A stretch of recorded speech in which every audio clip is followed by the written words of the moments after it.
Peterson makes return to Minnesota. A text message from a longtime fan flashed on Adrian Peterson's phone Wednesday. She wanted to know where the Saints stayed in Minneapolis on Sunday so she could make a delivery. Now that Peterson is in New Orleans, she hasn't been able to give him his chocolate chip cookies.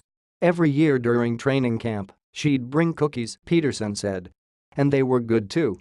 By virtue of a serendipitous schedule from the NFL, Peterson made his Saints debut on Monday in Minnesota, the state he owned for a decade. Few Vikings have ever meant as much to the state of Minnesota as Peterson.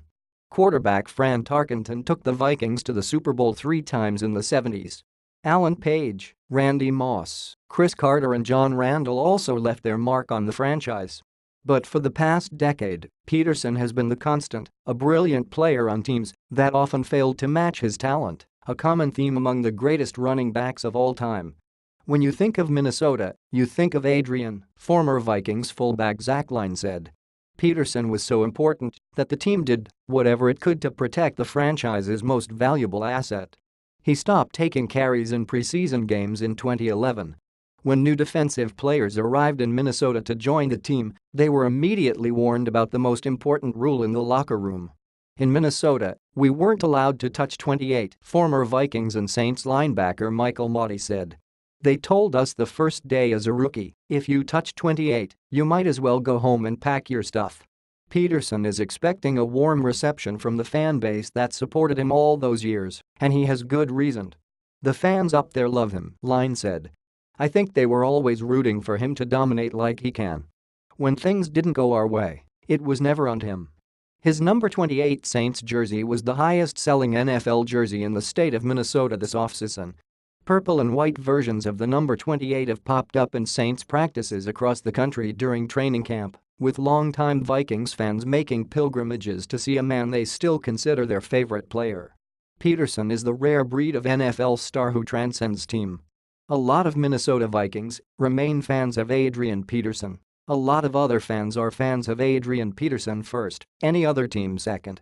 Oh, yeah, I've seen the purple and white out there with the fans, Peterson said.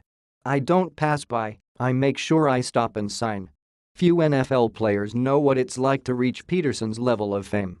Peterson is a transcendent figure, an NFL star whose reputation exceeds even the 11,747 yards and 102 touchdowns he's scored.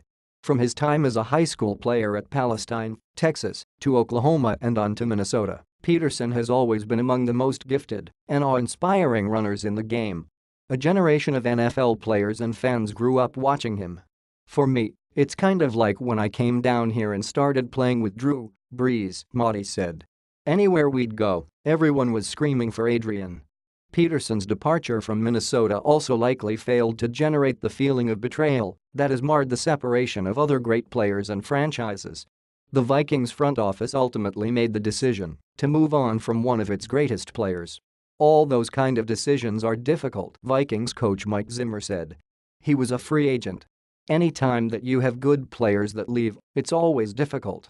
Free agent isn't entirely accurate. Minnesota held an $18 million option on Peterson, a price tag prohibitive for any running back, but the Vikings did very little to retain their longtime superstar. Peterson says he expressed a desire to return to the Vikings at the right price in his exit meeting after the season, but he never heard from Minnesota general manager Rick Spielman. The next time I heard from them, I was in San Antonio, and I got a call from my agent around 1:30 a.m., Peterson said. Spielman wanted to talk to Peterson, but it seemed too late in the day. Peterson told him to call anyway. I got the call and talked to Rick for a minute. The next day I talked to owner Ziggy Wilf. We expressed our thanks for what I did for the organization, what they did for me, and it was on to the next thing. The next thing just happened to be playing for a team that opened its season against his old team.